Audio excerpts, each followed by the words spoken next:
Medical marijuana is getting some serious attention in the world of brain health. Key ingredients like THC and CBD show real promise when it comes to treating a range of neurological conditions. From a purely medical and science-based point of view, Dr. Joel Cervantes is all in when it comes to legalizing medical marijuana. As a doctor and as a scientist, I can say that there is a place for medical cannabis in Belize.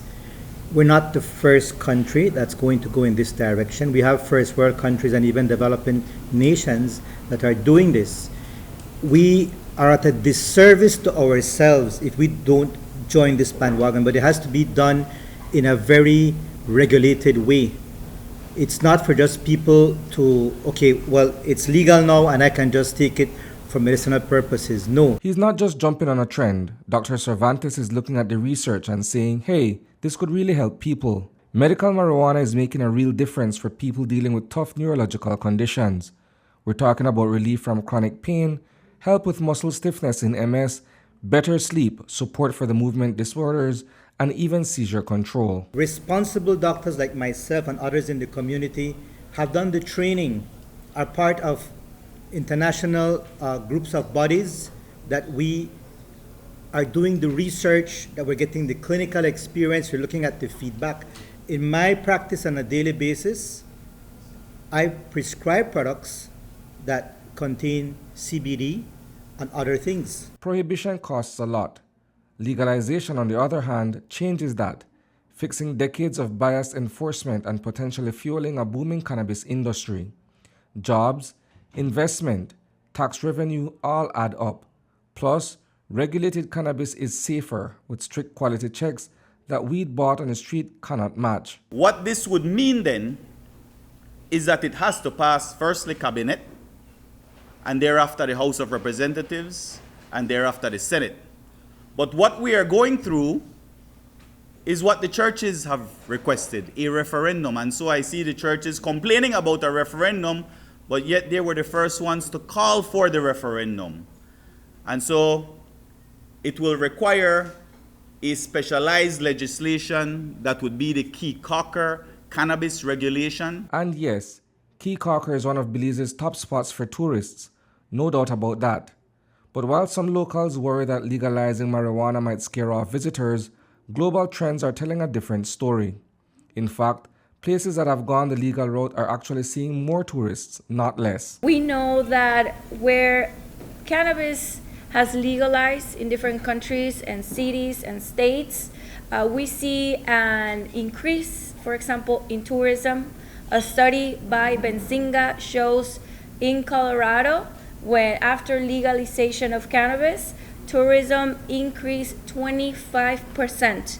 And we went in and looked into all different data out there about tourism. There was no place, no city, no nothing where tourism decreased after regulation. It actually increased. Politicians who support marijuana legalization aren't simply making noise.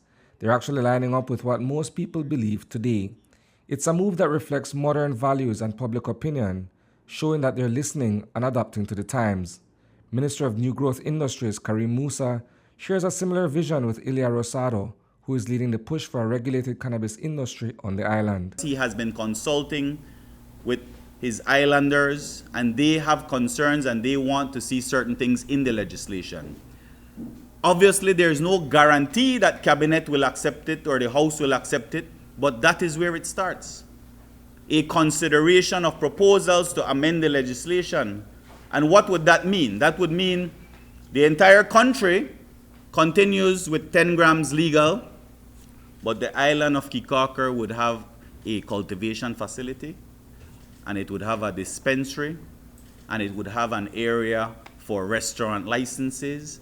It would have regulations that would be solely for Caye Caulker until we go national. Village councilor Ilya Rosado says that they've put together a draft proposal to present to the government. It's a full framework covering everything from cultivation and branding to dispensaries and delivery. But what really stands out is the focus on medicinal use, something Rosado says is especially important for his community. What we've created is a draft proposal to be presented to the government, and we've included a few things that I will briefly summarize.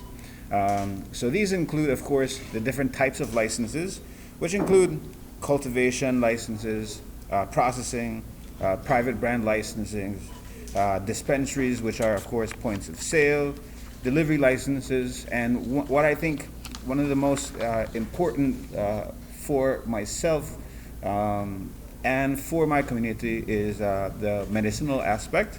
So medicinal licenses for pharmacies and people who want to conduct research. And that's a point neurologist Dr. Joel Cervantes is totally on board with.